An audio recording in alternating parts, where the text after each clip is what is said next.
Hey everybody, it's Trent again, and today I'm going to be showing you how to sew for a puppet using my technique. There are probably others that may work better, but I like to use a baseball stitch. Some people like to use a ladder stitch, or what's often referred to as the Henson stitch, but I haven't had much luck with it because I'm not that good.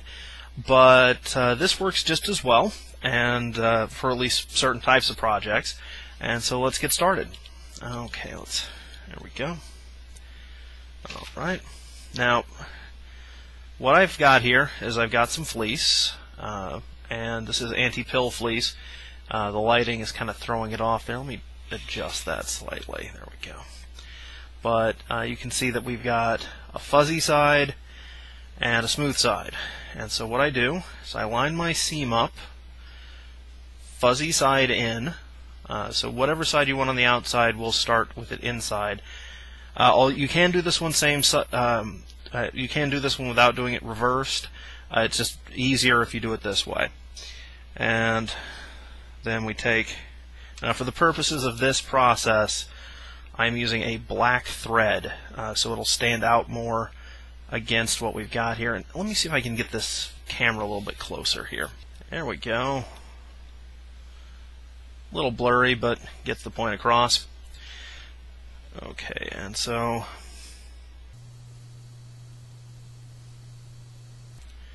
thread your needle.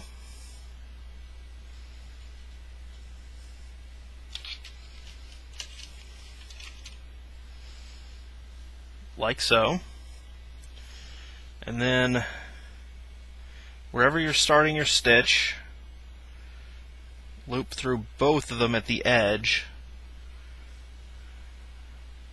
Now normally you would be using a matching color thread, but this is just so it'll stand out better on the video. And I just loop it once, then slide it through and knot it to tie it off. From there, what you do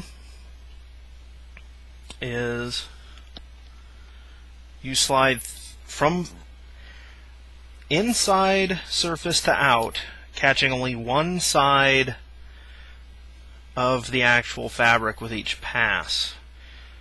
So go back and forth, back and forth. You want to keep these relatively tight, but you never want to cross back over them because that will cause problems later. So you never want to double up. But what you see coming together here is like the stitches on a baseball. Now, the advantage of this will be readily apparent in a moment. Now, I'm just going to do a short length. Do about an inch, inch and a half in this fashion. It's a nice repeating pattern here. Okay, I lost the thread, but that'll do. And so here we've got, it doesn't do the close-ups that well, but you can see that that process there. You can see how the thread loops. Then you lay it down flat. You take the loose side of the thread. Just we can't get a little bit better of an angle on that.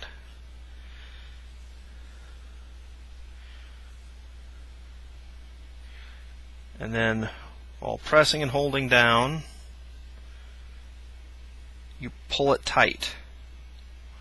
Now this will cinch the two sides together, and when you look at the other side, the seam is almost completely invisible.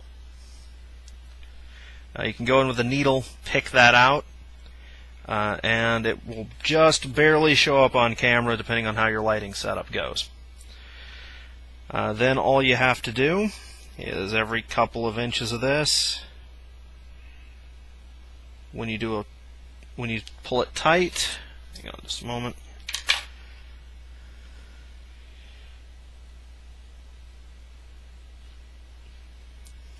Once again, on the back side, you just do a single whip stitch that goes through both sides.